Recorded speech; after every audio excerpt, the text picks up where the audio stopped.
Welcome to Damn Good Movie Memories with your host, Brian Davis. This podcast is the cure for your long commute and super boring workday.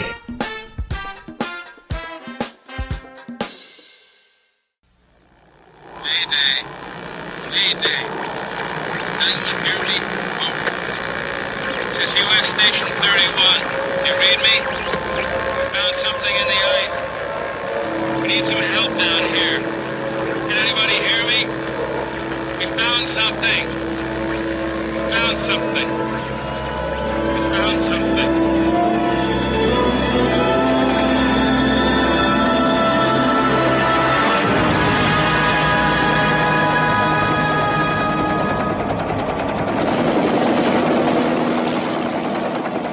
12 men have just discovered something. For 100,000 years, it was buried in the snow and ice. Now it has found a place to live. Inside. Where no one can see it, or hear it, or feel it. I know I'm human. Some of you are still human. This thing doesn't want to show itself. It wants to hide inside an imitation. It'll fight if it has to, but it's vulnerable out in the open. If it takes us over, then it has no more enemies. Nobody left to kill it. And then it's won. You guys gonna listen to Gary? He can beat one of those things!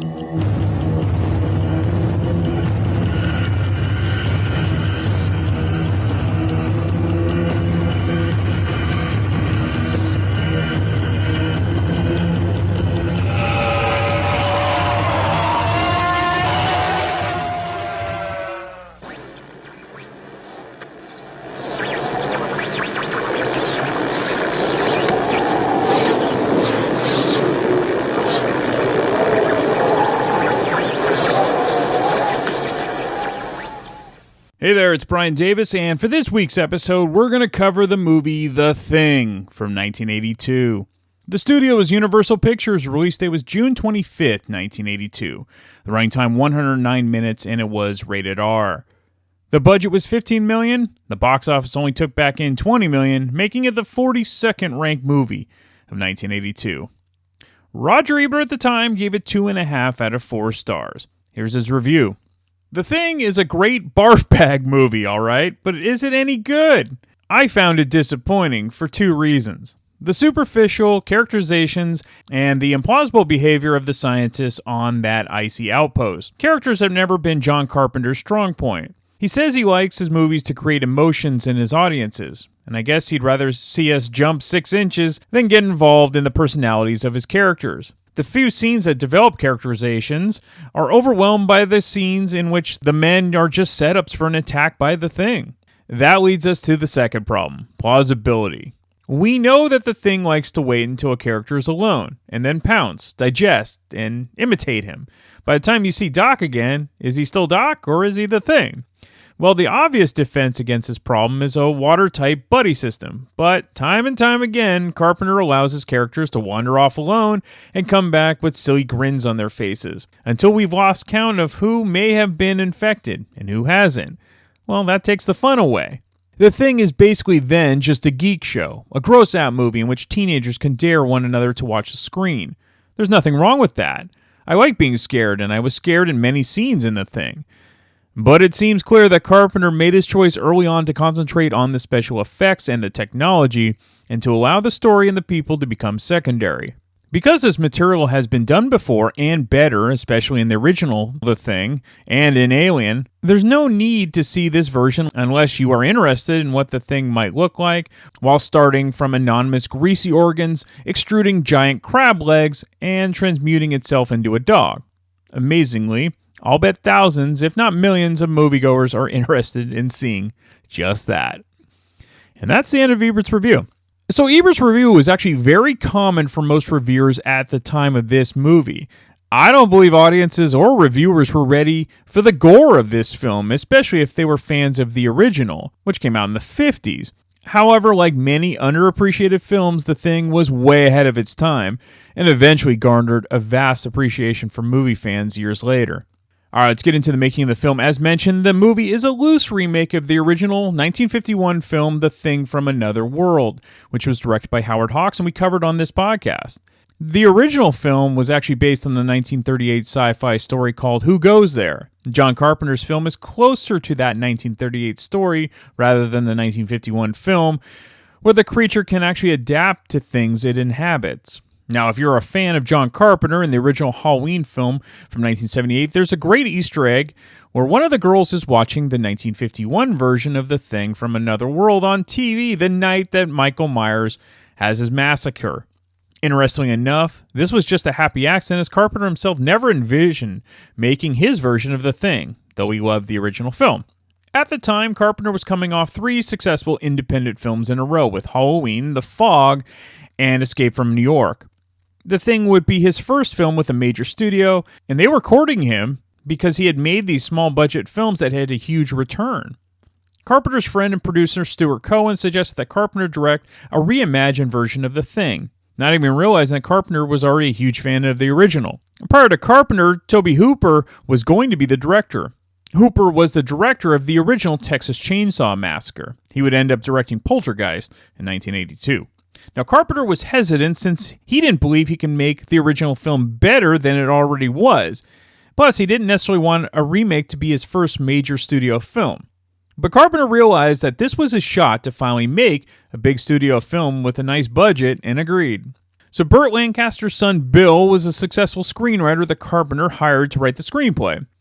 If you didn't know, Bill had written the original Bad News Bears from 1976, which is one of the best sports comedies of all time. What Carpenter didn't want was a guy in a suit or a puppet as his creature. He grew up with so many campy sci-fi and horror films, and that just wouldn't fly with modern audiences. It would be considered a joke. So Carpenter picked special effects designer Rob Bottin to create various versions of the creature. Bottin had worked on Rock and Roll High School and met cinematographer Dean Cundey, who worked often with Carpenter. This is how Bottin met Carpenter and was hired to work on The Fog, and subsequently The Thing. Bottin also worked on The Howling for the transformation scenes. For The Thing, he had these wild ideas and sketches, as he loved how the creature could literally be anything.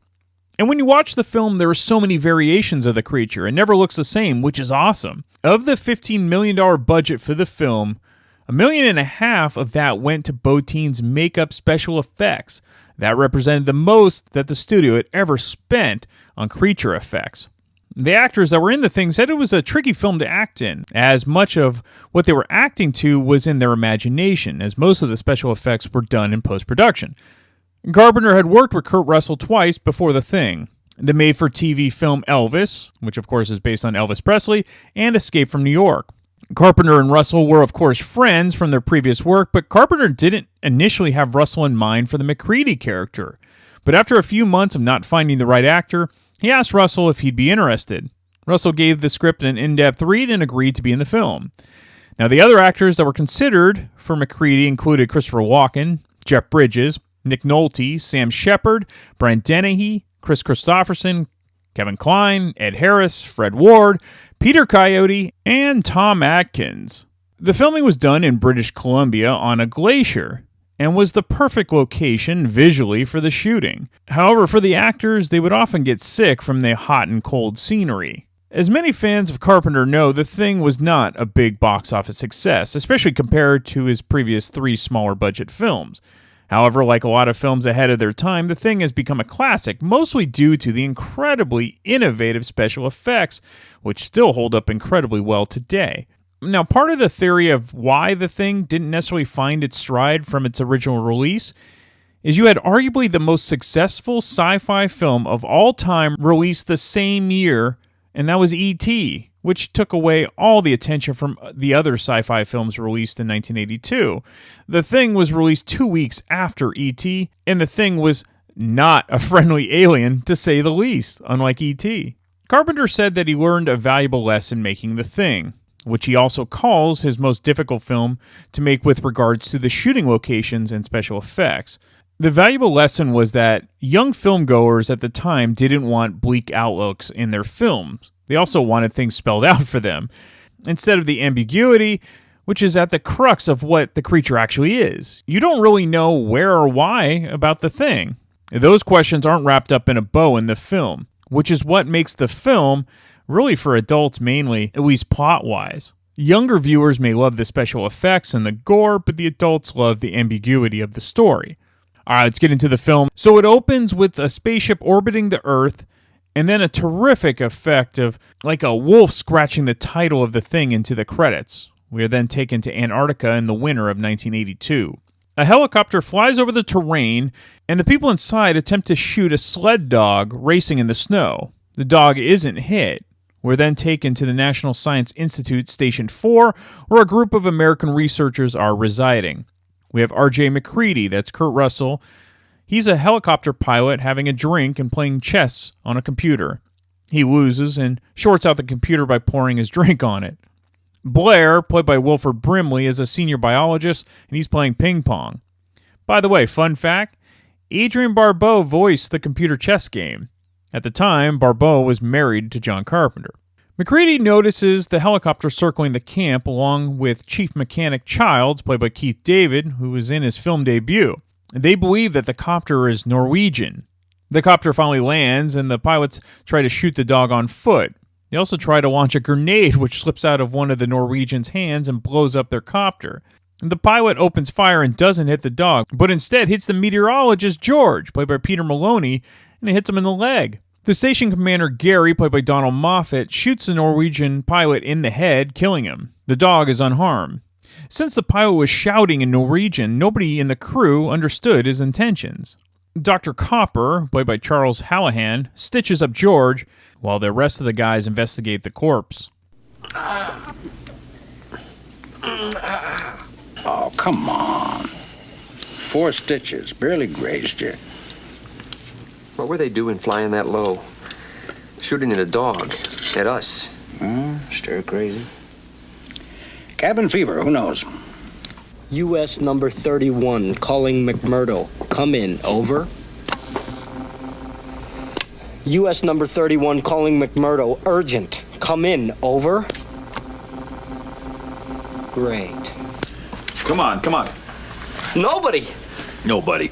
Get a hold of somebody. Get a hold of anybody. We gotta report this mess. Look, I haven't been able to reach shit in 2 weeks. I doubt if anybody's talked to anybody on this entire continent, and you want me to reach somebody.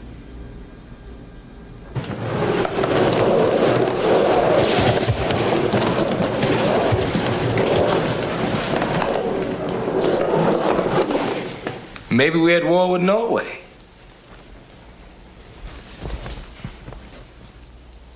I was wondering when El Capitan was gonna get a chance to use his pop gun. How long they been stationed there? It says here only 8 weeks. Well, that's not long enough for guys to go bunkers. Bullshit, Bonham.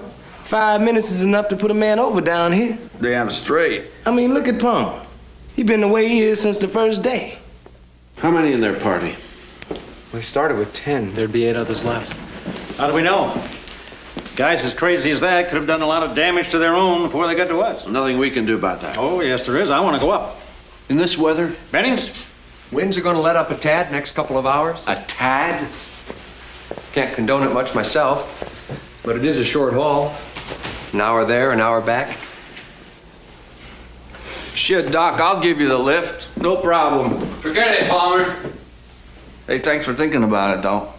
McCready is less than enthused about going up in a storm, but agrees to take the copter up with the doctor. They land where the Norwegians' headquarters are and find the building to be a disaster with gaping holes in the wall, and it's just in shambles. They also find a trail of blood and a frozen dead body sitting in a chair. They also find what looks like a giant ice chest that is hollowed out. They also find charred creatures that don't look human, lying in the snow. They take one of the creatures back with them to study, and Blair begins an autopsy on the creature. Well, what we got here is what appears to be, anyway, a normal set of internal organs. Heart, lungs, kidneys, liver, intestines.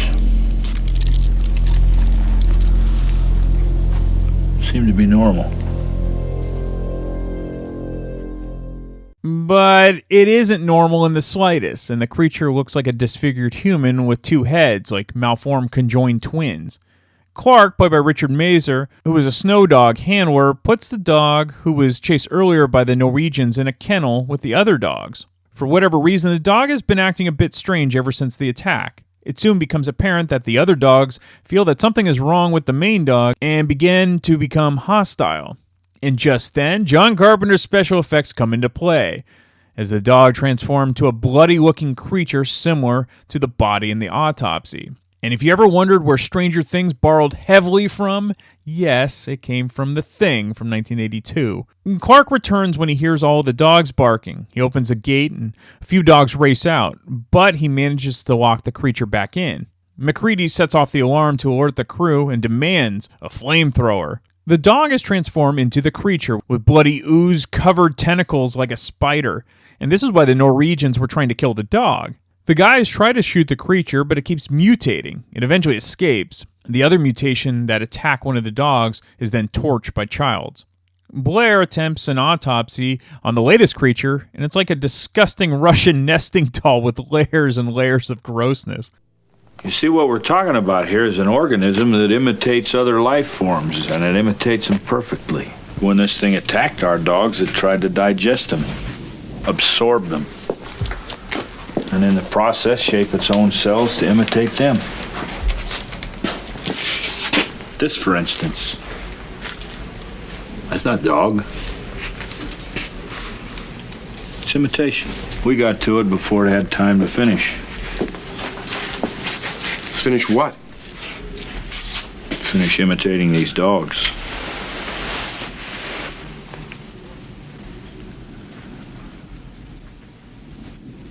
Easy, easy. Good. Easy.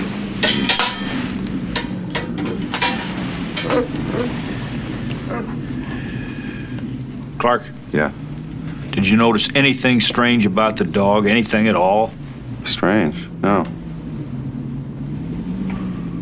What was the dog doing in the rec room? I don't know. It's just wandering around camp all day. Are you saying to me the dog wasn't put in the kennel until last night? Right. How long were you alone with that dog? I don't know, an hour and a half, maybe. What the hell are you looking at me like that for? I don't know. What? I don't know. It's probably nothing. It's nothing at all. The crew then watches the videotape confiscated from the Norwegian camp, and they decide to investigate where the Norwegians were getting high explosives at. MacReady, Gary, and the doctor find a huge crater in the snow. They climb down with rock climbing gear and find a spacecraft. The doctor believes the craft was in the snow for over 100,000 years before the Norwegians let it loose. I don't know. Thousands of years ago, it crashes, and this thing gets thrown out or crawls out, and it ends up freezing in the ice. I just cannot believe any of this voodoo bullshit. Giles, happens all the time, man. They're falling out of the skies like flies. Government knows all about it, right, Mac? You believe any of this voodoo bullshit, Blair? Giles, chariots of the gods, man. They practically own South America. I mean, they taught the Incas everything they know.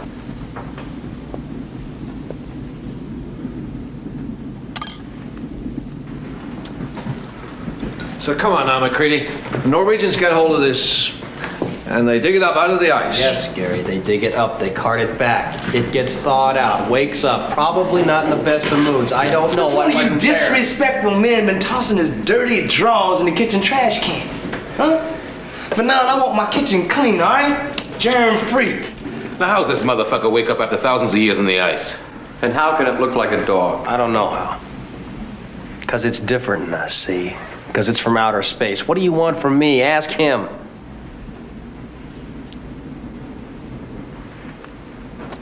You buy any of this, Blair?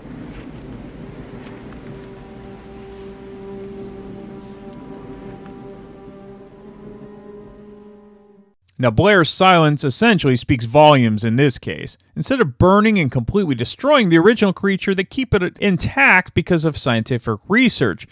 But little do they know that the creature's still alive. And also, it'd be a terrible movie if it wasn't. However, one person that knows the creature's still alive is Blair. His assistant, Fuchs, stole Blair's notebook and passed along the details to MacReady.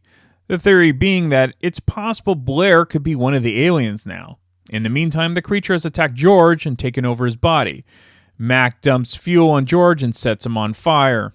MacReady burns everything related to the creatures that were available to them, but there's still Blair, whom everyone has suspicion about, and nobody can find him. Also, MacReady's copter has been tampered with, as the wires are now mangled. Blair has barricaded himself and taken Windows hostage, and is taking an axe to all the lab equipment. The crew finally overpowers Blair and subdues him. But unfortunately for Clark, Blair killed all of the dogs, which has him seeing red as they were his whole life. The crew ends up locking Blair in a tool shed, and they give him a sedative. Why am I in here? For your own protection, Blair.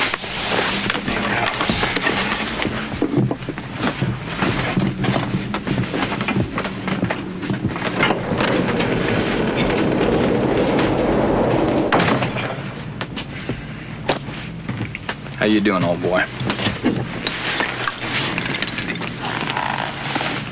I don't know who to trust. I know what you mean, Blair. Trust's a tough thing to come by these days.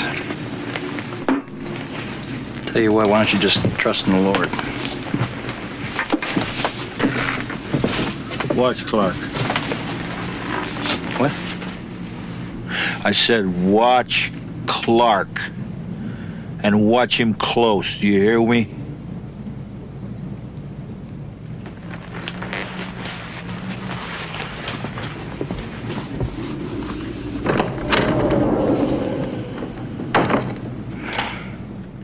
So maybe it's Clark, not Blair, that is shapeshifted into an alien. So who is it really?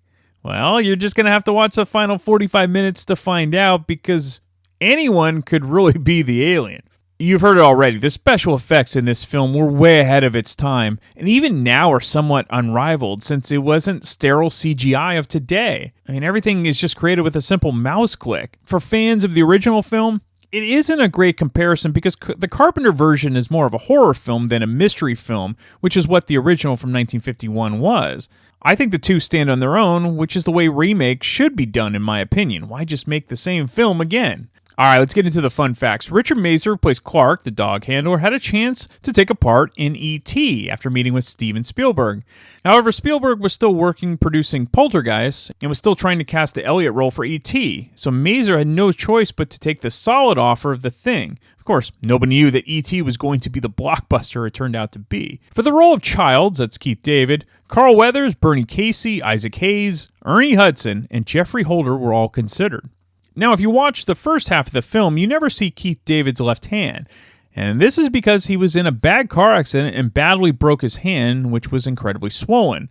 He kind of hides it throughout the film. Jay Leno, Gary Shandling, and Charles Fleischer all read for the parts in the film because, of course, it was customary of studios to seek out stand-up comics as the next potential up-and-comer. So, as you know, T.K. Carter played Knowles, which he was also a stand-up comic.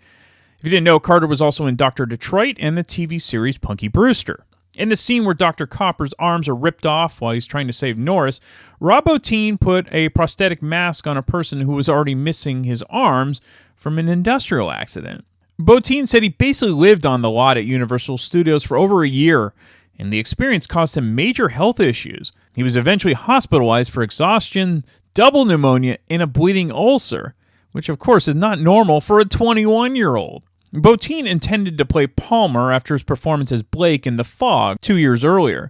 This made the crew balk as they believed that he could barely handle the effects work as it was. So the effects man Roy Arbogast was so furious at this intention that he threatened to quit the film if it happened. Donald Pleasance was the original choice for the character of Blair. Pleasance unfortunately was unable to perform due to a scheduling conflict, but Wilford Brimley was great. Speaking of Brimley, He was a real cowboy, and he didn't have any issues handling some of the disgusting props used in the dissection sequences. When John Carpenter asked him what he thought of the more intense scenes, Brimley would reply, "Well, I'm picking up my laundry." Brimley laughed at Joe Polis's efforts to study what a biologist does before filming, insisting the movie is about rubber and steam. Brimley also disagreed with the film's level of gore, believing it affected the audiences negatively. So the main dog in the film was named Jed in real life, just so you know. So Kurt Russell took a drag on a cigarette at the beginning of certain shots in order to make his breath appear more visible. So all of the actors were trained to use flamethrowers and also became proficient in fire extinguishers. One day after shooting a scene with a flamethrower, Kurt Russell pulled a practical joke on John Carpenter by covering his face and head with bandages and claiming that he had gotten burned. So unused music composed for this film were later used by Ennio Morricone in Quentin Tarantino's film The Hateful Eight from 2015. So in response to the commercial bombing of the film, Universal Pictures canceled the multi-picture deal they had with Carpenter, who noted that his career would have been very different if the film had been successful. Carpenter's next project was actually going to be Firestarter, which eventually came out in 1984, but then he lost that gig because the thing didn't do as well in the box office. In 1982, before its release, Fangoria magazine had a contest. People were asked to draw the thing to see if anyone could guess what it was going to look like. The winner won a trip to Universal Studios. So if you're wondering, the translation of the Norwegians yelling in the beginning of the film is, "Get the hell out of here! That's not a dog, it's some sort of thing. It's imitating a dog. It isn't real. Get away, you idiots!" Well, one person that didn't get away when I asked him to be on this podcast was Ian Wadley of the Rock and Metal Combat Podcast. And if you know Ian, you'll know that this is one of his favorite films. So why don't we talk to Ian about the 1982 version of The Thing, and then I'll be back next week to talk about yet another random movie from my DVD collection. All right, we're back with the great Ian Wadley from the Rock and Metal Combat Podcast, and we're going to talk about, I believe this is one of his favorite movies of all time, if I'm not mistaken. So welcome back, Ian. Oh, yeah. Talking about The Thing. Fucking A, right. Did you ever see, I don't know, have you or at any point, have you seen the original 1951 version of the Thing from Another World? Here's the fucked up thing. I have not. Okay. I have it. I have a digital copy, and it's trying to. Me and my wife have very different schedules, and I think she would like it. So I keep putting it off to when we can find when she's in the mood to watch it, because I think we both like older films. Okay. So I want to watch it, but no, I have not seen it. It's one of my. I did see the remake / prequel though.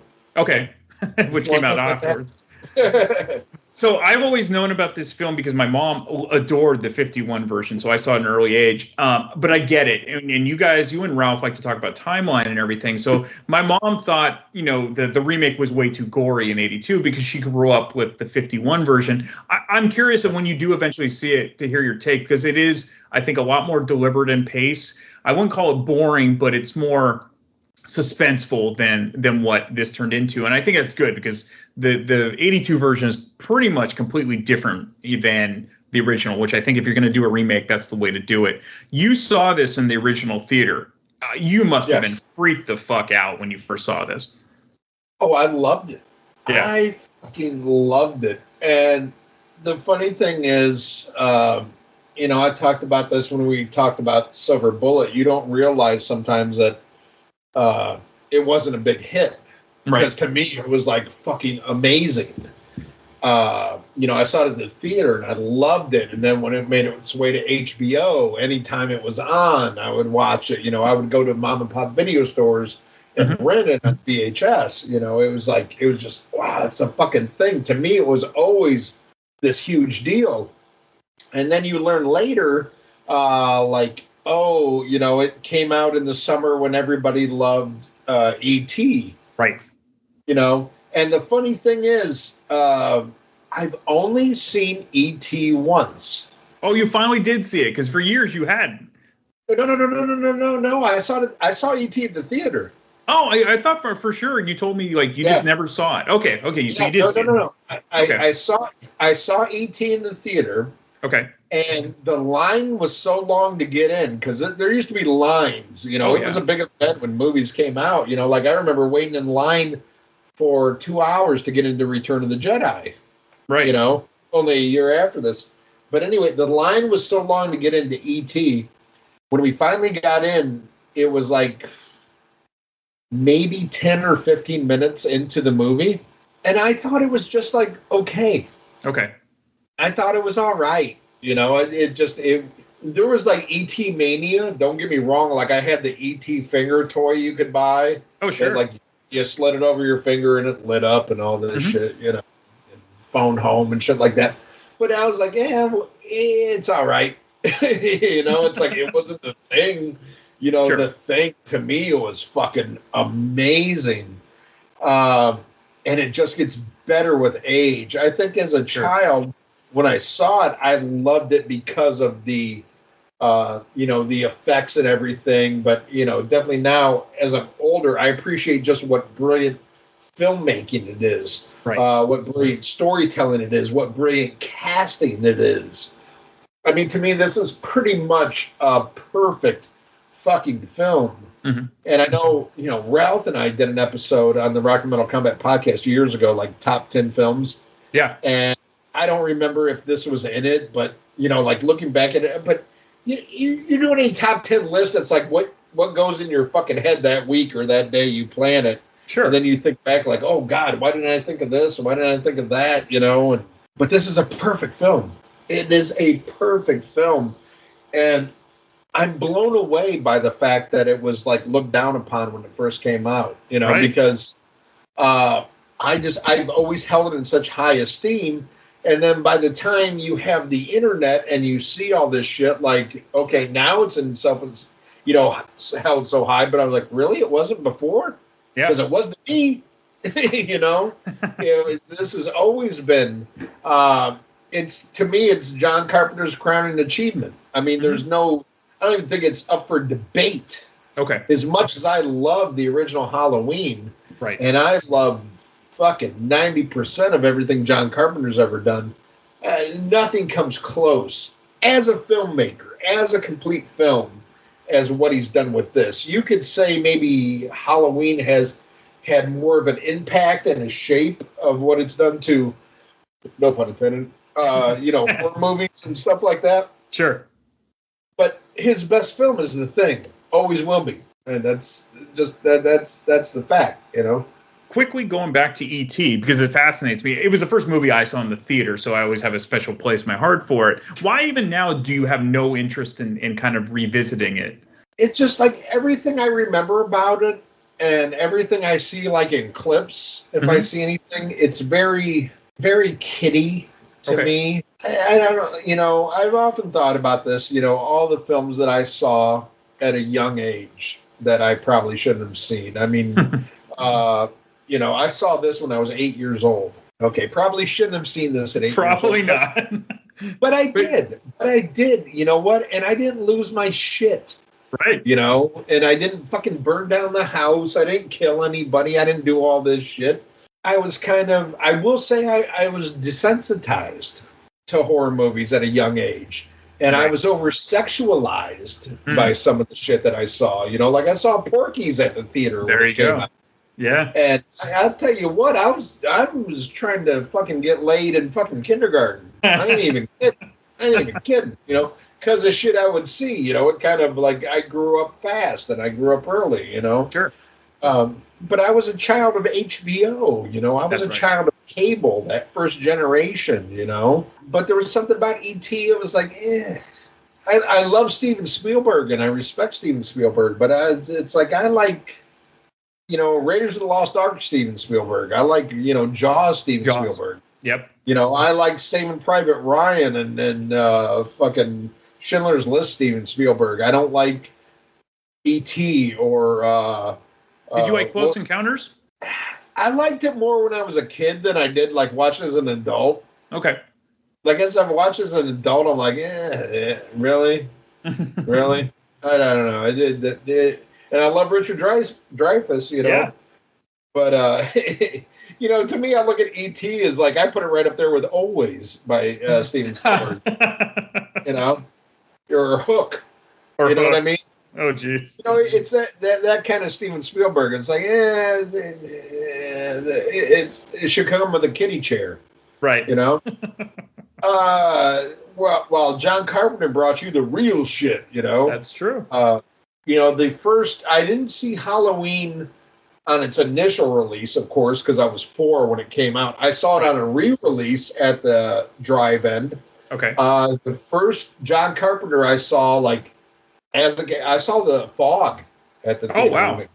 Yeah. Yeah. I saw Escape from New York. I saw The Thing in every movie forward. I believe I saw every John Carpenter, like from The Fog on, I saw every John Carpenter movie at the theater except for Starman, which I've still never seen. Oh my God, that is my second favorite. I mean, The Thing's got to be number 1, but Starman is right up there. I like it more than Halloween. I love Halloween. I love it more than the Escape movies. It is just, it's so different, but it is so well done.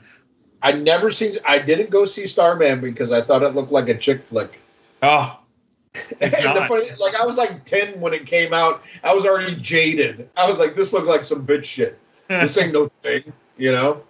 But I think I saw every John Carpenter movie in the theater up until Ghost of Mars, which I love. Ghost of Mars, and most people hate. I love it. And Ghost of Mars is coming out in 4K, and I couldn't be more fucking happy because I love that. You even liked Memoirs of Invisible Man? I didn't say I liked it. I just said I saw it in the theater. Good point. Good point. I just said I saw it, you know. I mean, fuck. I remember seeing In the Mouth of Madness at the theater, and a lot of people like In the Mouth of Madness more than I do. I'm like, it's all right, but I mean, I saw Village of the Damned at the fucking theater. That's how much I love John Carpenter. You're a first day buyer. You're a super fan. Yeah. So 82 really was kind of, people talk about it. It is the era, or is the year of sci-fi. Blade Runner came out, obviously didn't do, it's become a cult classic, but you know what, obviously E.T. I saw Blade Runner at the theater and I was so fucking bored. I bet it's something I think you only appreciate as you get older. Oh, I love it now. Yeah. I love it now. But I remember I saw it at the Town Cinema in Kankakee, Illinois. Mm-hmm. And I was so fucking. But to me, it's like Han Solo's in it. Han Solo's in it. You know? Right. And I saw Han Solo in Raiders of the Lost Ark, and that was fucking awesome. You know. Right. And I saw that. I'm like, what? And it was one of those like Blade Runner. I would watch it. You know. Then it had this whole life on HBO. And I'd watch it over and over again, and I still didn't get it, and I was still fucking bored. Yeah. And then one day it just hit me like a fucking ton of bricks, and I was like, isn't that crazy with movies that are like that? You know? Yeah. Yeah. Oh yeah. So around this time, The Thing comes out on June 25th of 82, and so we're kind of looking at what came out around then that could have potentially led to it not doing as well. Part of it, I think, is just it may have been just too gory for some people. But you had Blade Runner that was out, E.T. was out, Star Trek 2 had come out, Rocky 3 was out. So there's a lot of like The Road Warrior was out, Conan the Barbarian. There was a lot of kind of like sci-fi fantasy films. All those at the fucking theater. Yeah. All of them. Yeah. Yep. And so it is kind of interesting, you know, why.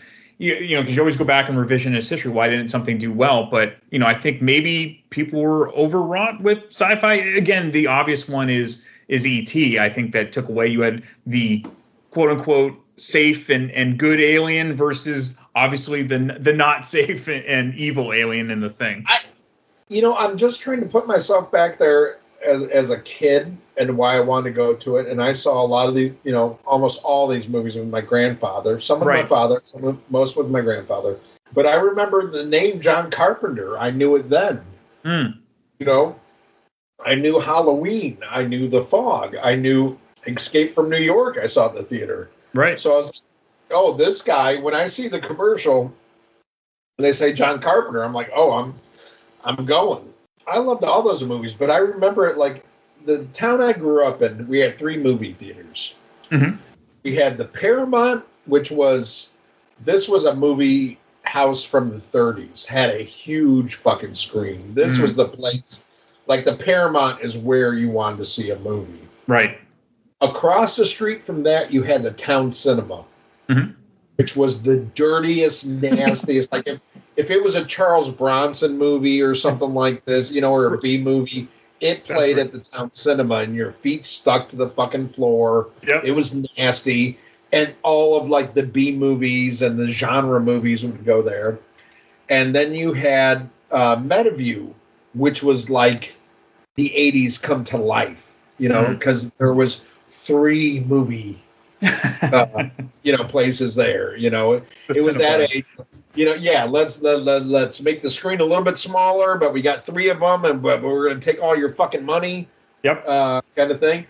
And I remember distinctly, I saw the thing in Theater C of Metaview. Wow. And I can remember these things. It's like crazy. Like I don't know algebra, but I know when I go to fucking, I look at movies. I saw that in Metaview, and I know which theater I saw it in. You're like Rain Man for movies. Yeah. And by that, I'm retarded. Mine was more polite, but yes. Yeah. Fuck your political correct shit. I know what I am. This is why I have you on. Yeah. But no, I remember seeing this, and I remember just being blown away. But again, like I said earlier, initially I was blown away by the effects, right? And all this shit about it. I didn't get all the nuances till much later. But that's what this movie is. It's a masterpiece of suspense. Yeah. And paranoia. And acting and casting. The casting this is brilliant. And again, something that you would never see in this day and age, because it would all be good-looking guys that are like 19 to 23, and it would be like what's that like chick-looking dude that's in Doom? Like Chalamet or Chalamet, yeah. He would be the fucking star of this shit. It wouldn't be a real man with fucking testosterone like fucking Kurt Russell. That's right. But I mean, look at all the, Wilford Brimley, fucking, T.K. Carter, Keith David, Richard Dyson, all these guys, Richard Masur. Masur's great. Masur, yeah, all these fucking guys. I mean, brilliant casting. It's just adults in an adult situation. There's no just gluing in pretty faces. But that is the thing. You feel for these people because it's like everyday people. Like if you go to work, if you go to a job, not everybody looks good. Right. You know what I mean? Not everybody looks cool.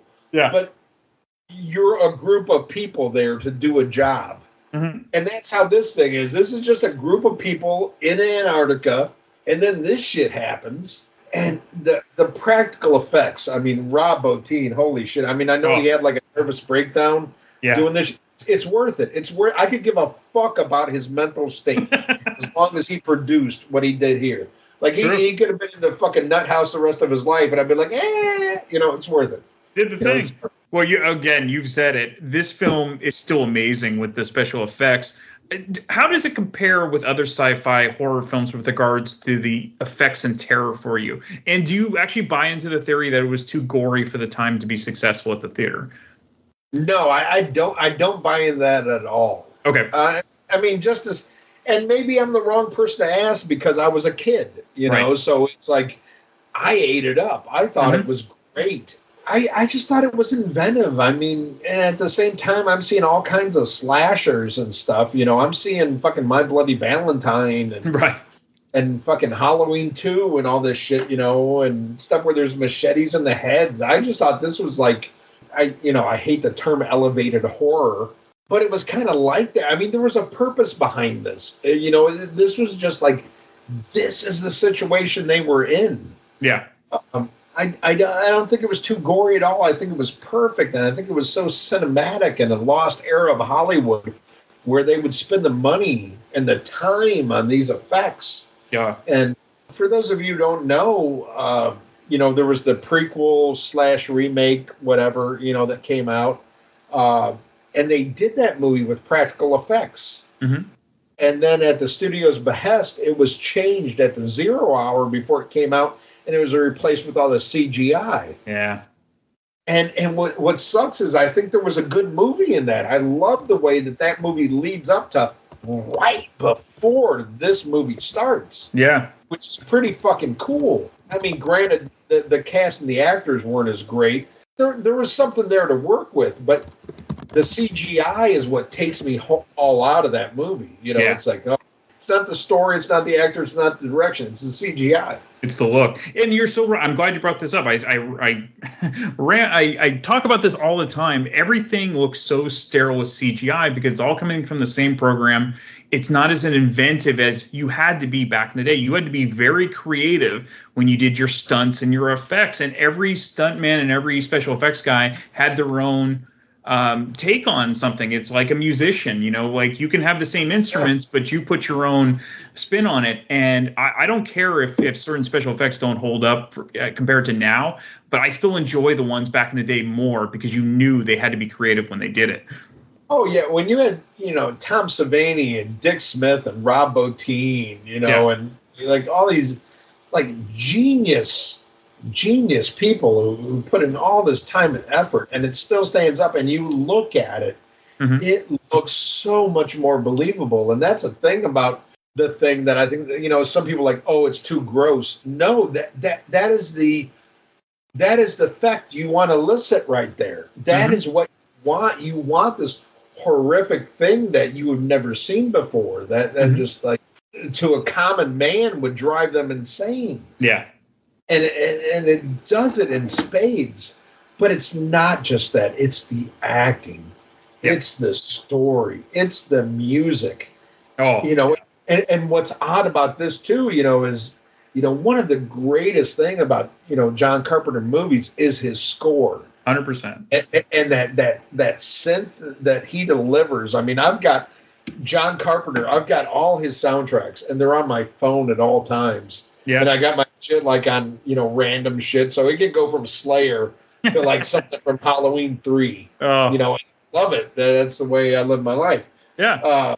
But this one, you turn it over to, I always say his name, Ennio Morricone. Yeah. Yeah. Ennio Morricone. Yeah. But, oh my God, it's so like basic, but perfect, unsettling at the same time. Like dun, dun, dun.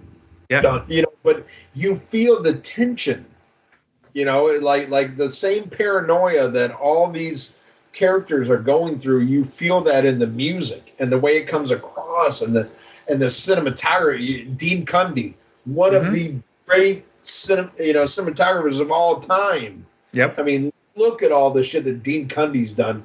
If you take anything away from this episode, look up Dean Cundey. Look at all the movies that he was part of, that he was the cinematographer. Yeah. You know, and most people are like, what's a cinematographer do? You know, look that shit up, motherfuckers. I ain't going to do all the homework for you. That's right. Go learn something. Yeah. Oh my God. Oh my, I just saw a picture the other day. It was some event, and they showed it was John Carpenter and Dean Cundey together. And I mean, these guys are both in their fucking like late 70s now. But it was just like, God damn, what these two guys did together. Fuck me, you know. Yeah, just so Dean Cundey worked on a lot of Carpenter's films, so we've mentioned them. But I mean, he did the cinematography of Romance in the Stone. He did it for Back to the Future. You know, some of these really, Who Framed Roger Rabbit. I mean, these are huge films. Oh, yeah. Oh yeah, look, I mean, he'll always be associated with John Carpenter, but he's not limited to John Carpenter. No, you know, he even did Roadhouse for Patrick Swayze. So. Fucking A right, man. Yeah. Roadhouse kicks ass. It does. So much better than the remake. I used to fuck guys like you in prison. Oh God, I hope your mother's not still listening. Oh, I've talked to her about this. I'm like, why was that put in? It made zero sense at the time. I don't know if it was an ad lib. They just said, oh, fuck it. It sounds good. Leave it in. That is the best line in the fucking movie. I don't care. That's the line that everybody remembers. Of course it is. It absolutely is. That is, you know, I put it a cunt hair above fucking, I thought you'd be bigger. You know? Well, going back to the score, I kind of relate it to, it's kind of like the AC/DC of scores. It's simple but powerful and perfect because it's not overthought. It's perfect for what it is. Oh, it builds the tension. There's something like you hear that music. It's not like soothing, It's not like comforting. It's unsettling. Tension building, and it keeps going and going, and it's the same thing, and it makes you tense. And that's a great thing about this is you don't know who to fucking trust. You don't know who's what. And there's nothing, to me, that builds more tension than paranoia. Yep. And the normal paranoia that we fear as humans, like who's out to get us. It's like that fantastic episode of The Twilight Zone. Yep. What's that one? Something on Something Street. Yeah. You know the one I'm talking about where the power goes out, and everybody's freaking out and shit? Yeah, whatever. I don't know the fucking name, but you know what I'm talking about. I know exactly what you're talking about. Well, a lot of the Twilight Zone episodes are all based on paranoia. Exactly. But that's the thing. It builds up and it gets you on the edge of your seat, and that's what this shit should do. And this movie did this in spades. Mm-hmm. And it blew my mind as I got older, and you get the internet and you get all this. And I could go back, like, I used to watch Siskel and Ebert I grew up in Chicago, where they're from.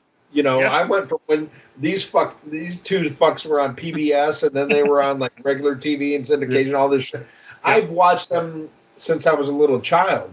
Sure. And to go back and see their review of this, we're like, oh, this is disgusting, and this is terrible, this is horrible. I'm like, what the fuck are you talking about? More not Ebert was right, but there were some that were like, he just missed the boat on that one.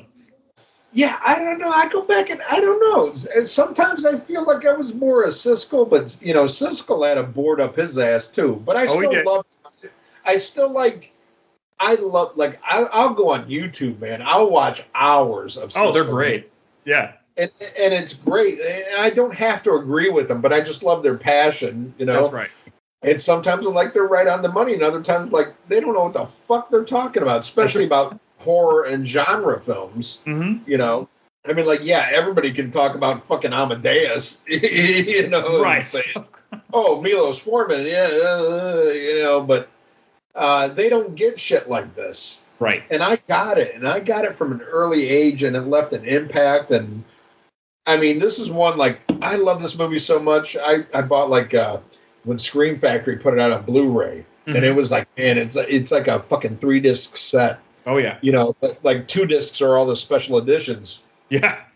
But then when they did the 4K, Universal put it out. So yes, you have it in 4K and Dolby Vision and all this, but it didn't have the special features. I save both discs. Like normally if I get something like I upgrade like from DVD to this to that to whatever, I'll get rid of the old one because I ain't got the storage space. Right. This one I kept, both editions because I want every bit of information, every bit of story, what went into making this masterpiece that I can get. To me, I would say neck and neck, my 2 favorite horror movies would be The Thing and The Shining. Okay. And they're both made by master directors, know, and they're both movies that reward multiple viewings. You're not going to get everything the first time you see it. The more you see it, you're going to see this, and you're going to see that, and appreciate this and appreciate that, And I just love it, and and it makes me sad because you don't see movies like this anymore, No. A studio wouldn't get behind something like this or, invest the money. I go down a whole nother rabbit hole, is it me because I didn't go see I Know What You Did this summer the 5th time, that they don't put money into horror movies? Is it my fault, Jesus? I don't fucking know. It's me. But I know you just don't get stuff like this anymore. No. And just appreciate it. And I love when I can turn somebody new onto this, you know. It's one of those things like somebody tells you they haven't seen The Thing, the first thing you do is fucking judge them. And then the second thing you do is you smack them across the face with your penis, if the boss ain't looking. They're like, here, go watch this, And then when they like it, you're like, yeah, see, I did something good for America. But I tell you, Ian is still employed. Even though he does all this, he's still employed. Yeah. I'm well known in HR, but I do all this. Well, let's talk about Kurt Russell's performance, because there were actually other actors considered, like Christopher Walken, Jeff Bridges, Nick Nolte. Do you think those guys could have worked as well or better, in your opinion? No, nobody could have done McCready better. Okay. Don't get me wrong. They could have done great performances. I mean, they're all great actors. Mm-hmm. They were all considered for that because they're great actors. But sometimes it's just, what is it? I can't remember who, what was it? Paramount wanted Warren Beatty to play Michael Corleone. Right. Yeah. Hey, I love Warren Beatty, but no. He's not Michael Corleone. Yeah. Yeah, exactly. And this is the thing. There is this synergy with John Carpenter and Kurt Russell. Right. Where they just get it. And then there's times when they do too much drugs, and that's called Escape from L.A. But no, he's just perfect for it. And to me, I mean, it's just as much as a star performance as what he did as Snake Plissken. Mm-hmm. You know what I mean? Because you got to remember, Kurt Russell was the fucking. He was on Disney. He was a child actor. Yeah. What's that kid that did all the Disney shit, the High School Musical shit? He's all muscle-bound now. Zac Efron. Yeah. He was the Zac Efron of his fucking day. Yeah. And then he gets with fucking, John Carpenter, who he originally did that TV, the Elvis movie. That's right. Was the first thing they did. I never watched it because fuck Elvis. He could suck a dick. Little Richard's the king of rock and roll. Little Richard and Chuck Berry. Anyway, but you know what? They just bring out the best in each other. Yeah. And it's amazing. I mean, look at what he did from Snake Plissken to McCready to fucking Jack Burton. Jack Burton.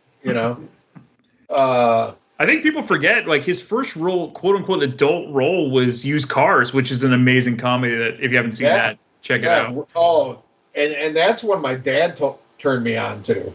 Mm-hmm. And because it kind of, I believe Used Cars came out in 79. 80, but yeah, very close. Was it 80? Okay, yep. So I didn't see that one in the theaters, and my dad would always you need to check out Used Cars, and he'd always talk about, grabbing the dog's balls to make him squeeze, and make him bark and shit, But I love one of my favorite.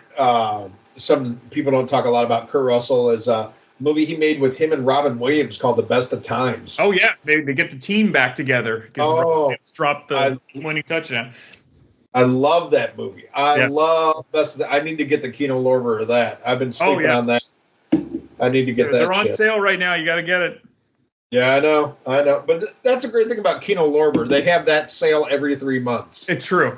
So a lot of people shit on Kino Lorber because if they have a slipcover, it's that. It's a slipcover. It's not like a chunky box like Arrow or fucking Vinegar Syndrome or any of this. It's a piece of cardboard. But still, I mean, the content is what matters. What did I just get from Kino Lorber from the last sale I just got? I got Dress to Kill on 4K. Oh, yeah. Yep. Usual Suspects on 4K. Great. And something else. I can't remember. I know I got 3 because $50 you get free shipping. That's right. Exactly. But I love Kino Lorber. I think they're a great fucking label. And I was disappointed when they did the 4K for the thing. It sucks to me that Universal held on to it because you really wanted it to get that boutique label treatment. Right. But that's why I kept both versions. I have all the ultimate special features that you get with a boutique label from the Screen Factory. But, I have the ultimate visuals that you have with the 4K disc. But it's a perfect movie. Speaking of Kino, I just placed my order for the winter sale. So I'm getting Michael Dudikoff with Avenging Force. Oh, you motherfucker! I want to get that one, dude. I got American Ninja 1 and 2 on the list. So do I. I love American Ninja, man. Michael Dudikoff's a motherfucker. Oh yeah, it's so good. I love canon films. And then all the fucking Charles Bronson shit, man. Exactly. That I've got fucking Kino Lorber. Yep, I have all of the, the Revenge of the Ninja, Enter the Ninja, Ninja 3, the one with the break-in chick. Oh, yeah. Oh, dude, I have to get Enter the Ninja. I have Revenge of the Ninja, and I have, through Kino, I've got Ninja 3 I bought twice. With the Shout Factory one? Factory. Yeah, because Shout Factory, because the last one had a better transfer. And then I'm conflicted. They just put out fucking Enter and Revenge of the Ninja again, and I'm trying to figure out if it's the same transfer or not. Because I would buy it if it's a better transfer of Revenge of the Ninja. You'll do it. That Sho Kosugi is my nuggle. I love that motherfucker, man. Sho Kosugi. Do you know they got 2 new Sho Kosugis coming out in December? Nice. Yeah, they got what is it? It's 2 that he did after the Ninja movies. Yeah. But no, man, Kino Lorber, I love Kino Lorber, man. So I'll quickly go through the other one. I got Eye of the Tiger with Gary Busey. I'm getting that. Nice. Masquerade with Rob Lowe, which is a good thriller. Did you ever see Times Square? Early 80s film. It's kind of like almost like a darker coming of age Little Darlings, except it's in New York and it's a little grittier. No, I didn't see that. Good soundtrack. And then Youngblood with Rob Lowe and Patrick Swayze. With the their hockey players. That's right. I So it's going to be a good Christmas. Oh, dude. Kino Lorber, dude. And that's a great thing. Those sales, man. When I just got Squirm. Oh, that's what I got. I got Squirm. Okay. A great horror movie, like killer fucking worms and shit. It's great.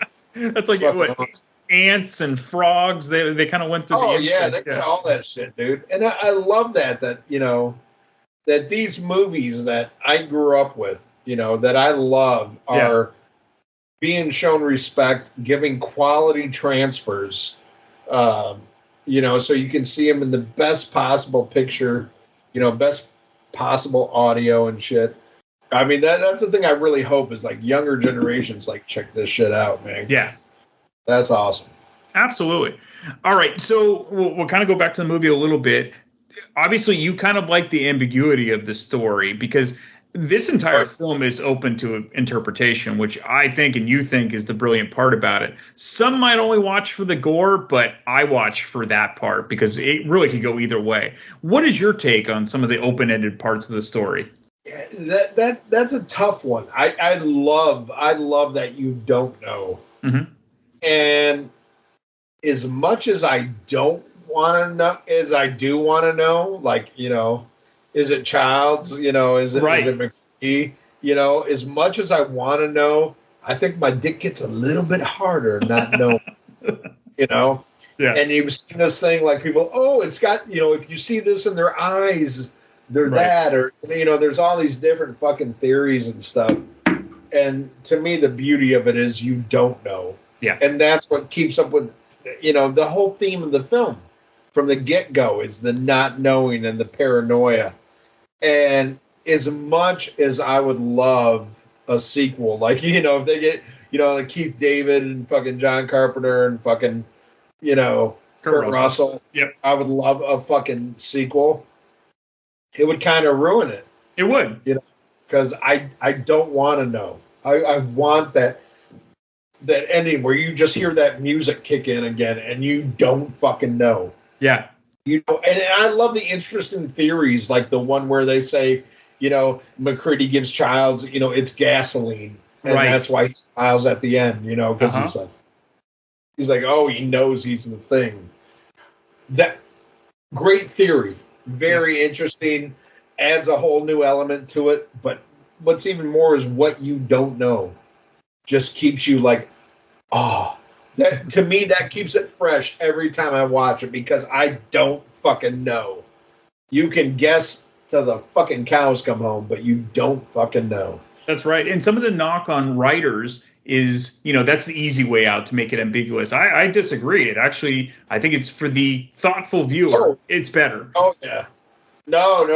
I totally disagree. Ambiguous is not the easy way out. That's the hard way out. Yeah. The easy way out is to spell it out for fucking idiots. Yep. But, okay.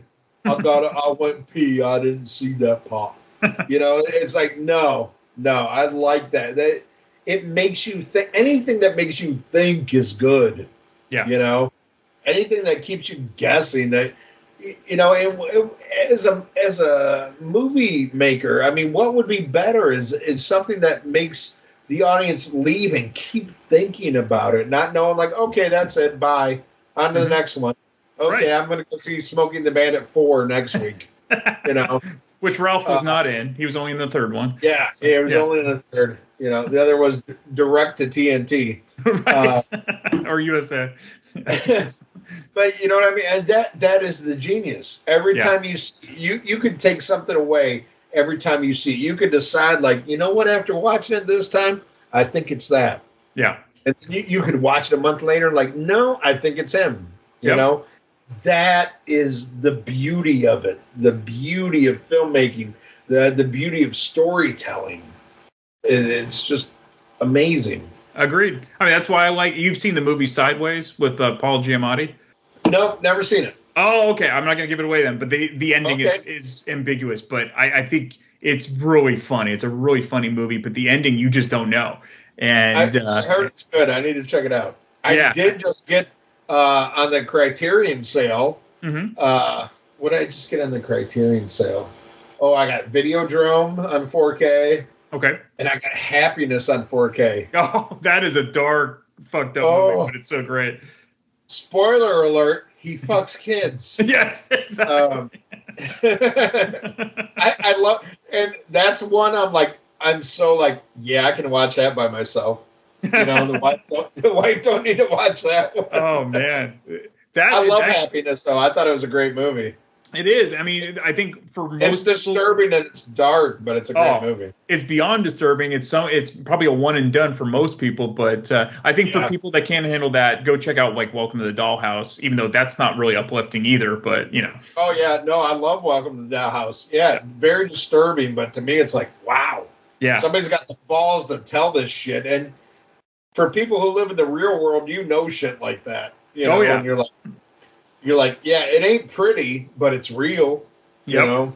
So we'll kind of wrap up on this. What, if anything, would you have changed or tweaked in this film? And not a motherfucking thing. Yeah. Not a motherfucking thing. There is nothing to change about this movie. This is, to me, the thing is like Godfather level perfect.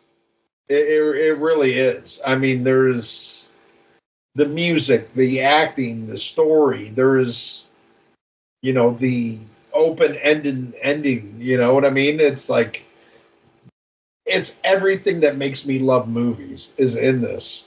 Yeah, perfect way. Yeah, perfect way to say it. Again, as much as I would love to see a sequel, it would never live up to it. No. I don't care. Even if you had the same everything, same team, all this stuff, it would never live up to it. Sometimes things are just an experience. It could be the best sexual experience you ever had. Mm-hmm. You could bang that girl again, and it's, you could come in 2 seconds, and it's terrible. Yeah.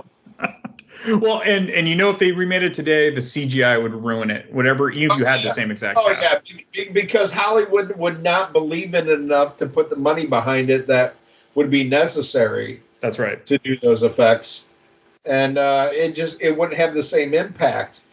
And again, I think the story and the acting and the directing is so strong, you don't need those things. But what that brings to it is the total package. This movie has everything. Yeah. Every fucking thing that you could ask for in a movie. And especially in a horror movie or a sci-fi movie, it's the total fucking package. It is. And it's fine just to have that, Yeah. Enjoy that memory, revisit. Don't try to capture it. Enjoy it for what it is. Yeah. Well, and really, to all those, including yourself, go check out the original. It is, you can't really compare it. There is obviously similarities because it is a remake, but it is completely different, which is kind of the smart way of what Carpenter did. He didn't want to just do exactly what the 51 version was. I will check it out. Well, Ian, thank you for doing this. Thank you for talking about your all-time favorite movie. And yeah, please do check out the 51 version. I'm curious to hear what you have to say about it. Yeah, definitely. I'd love to watch it and come back and talk about that. And hell, I'd even like to talk about the remake. The remake. Again, it's a prequel, but they didn't change too fucking much. You know what I mean? But no, it still has its merits. Thank you again, my friend. You are very welcome, sir. Thank you for having me.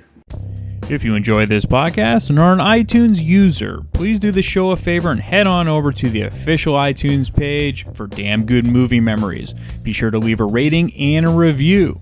This will allow the show to appear higher in the algorithm and spread the joy of this podcast to the masses. If you are not an iTunes user, you can still listen and subscribe on Podbean at damngoodmoviememories.podbean.com. Be sure to like us on Facebook under our Damn Good Movie Memories page. You can also listen to a limited number of episodes on YouTube. I hope you enjoyed this week's episode, and be sure to tune in next week for an all-new episode of Damn Good Movie Memories.